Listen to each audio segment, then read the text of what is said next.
Hello YouTube.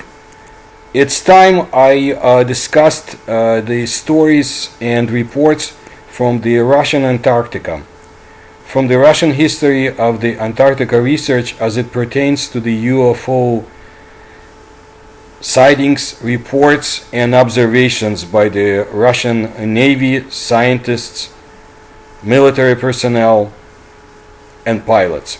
One of the stories is a very tragic one, and it took place in 1979, actually very memorable year in the history of the Soviet ufology. And I've mentioned it in my books and the so-called wave of UFO reports that came from all over the Soviet Union at that time, from the Arctic Ocean areas and other territories. But today let's speak about the mysterious Antarctica. And let's go into one of the stories that I have. In the book Russia's USO Secrets that Philip Mantel and I co-authored, we present quite a lot, including some of the Setka report, some of the Setka reports from the Soviet secret program to study UFOs and USOs, which I mentioned in my other presentations. And we specifically target our attention to the South Georgia island and a few other places. But today I do want to speak about the terrible incident that took place in 1979 in Antarctica. I've tried to find out more about this story, which appeared in 2014. But as you understand, it's very difficult because many things that take place in the Russian Antarctica are classified. So, what is Antarctica? It's a continent, and it is our planet's fifth largest continent. It's the southernmost one. And this is a continent that's entirely south of the Antarctic Circle, and it's surrounded by the Southern Ocean. Just in case, I want to present a few facts so we know what we're speaking about. And the Antarctic is a very cold, dark and remote region. And as I said, it is also quite mysterious. So about, I would say, 38 years ago, in January of 1979, for the first part in the Soviet exploration of the continent, a Soviet airplane crashed. There was a very long investigation of the incident, and then it became classified, and whoever was involved from the government tried to forget about this as soon as possible. Actually, they did mention it, a few words or phrases in the Russian news program called Vremya, about an incident near the Soviet Antarctic station Молодежная, and how the crew of the Vladimir Zavarzin airplane suffered unfortunate fate. Молодежная was, and still, was the largest of the stations that the Soviets used at the time, and it's been there since 1962. It's located in the western part of the Enderby land, on the southern part of the Bay of Alasheeva, and of the Sea of the Cosmonauts. It was on the December of 1970 that Молодежная became the main meteorological center for the Soviet exploration, and that's where the ships of the Soviet exploration expeditions would go to. It's a whole scientific city, quite a big one, and it's about 600 miles from the shore of the ocean. It gets its own water from Lake Lagerna nearby. At the end of the whole incident, we found out that basically only one person remained alive, and this was the navigator. His name was Alexander Kostikov. So he was, in January of 2014, he came to the Russian newspaper Express Gazeta to tell his story, so people wouldn't forget. And he mentioned that it was back in January of 1979 when this happened, and when the airplane went down from the 30-meter height, basically nobody survived except him, and people who recovered everything could not even believe that he survived. He recalled that they arrived in the Antarctica back in December 18th. This is the time where the so-called summer is in the southern hemisphere, and the weather was minus 35 Celsius. It was very strong wind. He mentioned that, so they had to use ropes to move in between the buildings. On the 22nd, the airplane that he was flying in actually did a flyby and helped the Japanese vessel Fujima, which was stuck in ice. And he mentioned that in Antarctica everybody helped each other. As long as people needed help, it would have been provided. That happened to him too, by the way.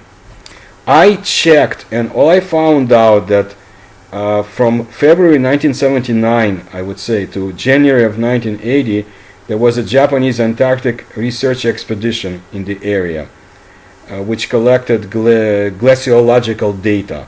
But that's about it. So I'll stick to the Russian story, and if we find out anything more from Japan, definitely we should look at it.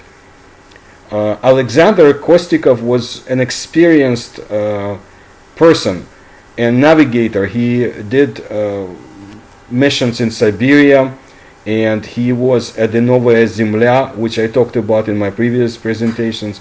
He was there watching the nuclear weapons testing. He also was on Spitsbergen in Central Asia and a few other areas. And going to Antarctica was, of course, a new experience to him, but this is something that he decided that he would do. So he and the crew, they gathered together, and they went to the airplane. They knew that they had a 10-hour flight in front of them. The sky was not at its best that day, but the weather was reasonable, nothing unusual. So everybody who was not at the airstrip did see that the airplane took a while to take off at that time, but it did.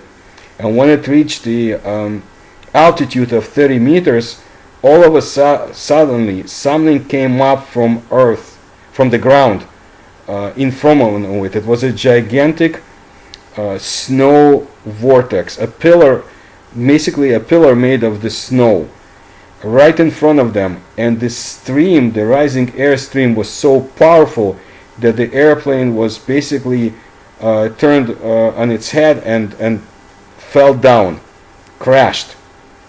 The commander, Zavarzin, died instantly. The other two people, the one also died instantly. The mechanic and the second pilot died a few hours after the disaster.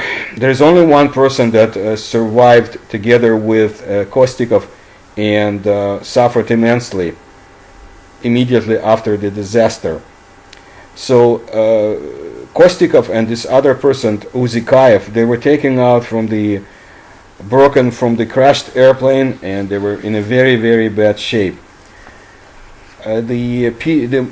Moscow was informed about what happened. There was a session of the Politburo, a meeting of the Politburo, and the decision was made to take the wounded Soviet pilots to New Zealand.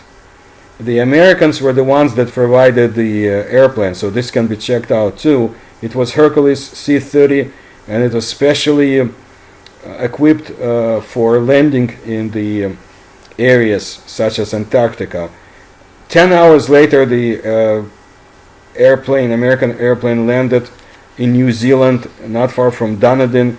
This is where the pilots were taken to. One of them died. They couldn't save him. Kostikov underwent a number of operations and was saved and finally brought to Moscow. When he returned to Moscow, he was told, this was in February of 1979, so he was kind of told that he shouldn't talk too much about the disaster. Some of the members of the commission that investigated the whole incident came to his home a few times. Nobody offered him any help. Basically, he said that it was hinted that it would have been better if he remained in Antarctica with his comrades, and he wasn't given any help.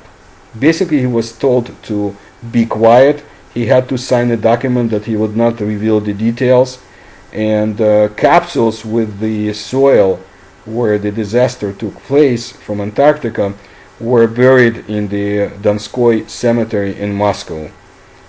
I believe there is also a small monument in Antarctica to the fallen pilots.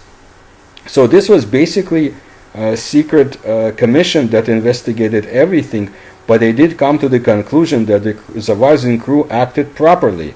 So what happened in January of 1979? The Soviet specialists decided that it was a sudden wind that changed its direction, velocity, and as it happens sometimes, and probably caused the disaster, but nothing was known for sure.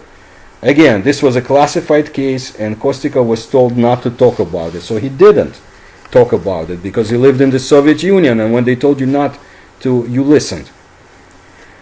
Back in the late 1990s, when there was no Soviet Union anymore, he met some of the people that he had known at the Молодежная station, and then he heard about UFOs. And he was told that the airplane he was in basically ran into a saucer, flying saucer that was ascending, coming up from the ground. And at that time he already knew people who had served in the Antarctica or other or the Arctic, in regions like that. They had created a special terminology, a special phrase to mention cases, to describe cases like he was involved in. It said that the Antarctic captured his crew. So this capture cost lives of a number of pilots, and we still don't know what exactly happened. But again, those who were on the ground and who could see what was happening state that his airplane encountered a UFO. If I find out more details about this case, of course I will mention it and continue investigations. The area in itself, the Antarctic region, is fascinating, and I will definitely tell another story about this and more incidents. So please stay tuned, and thank you.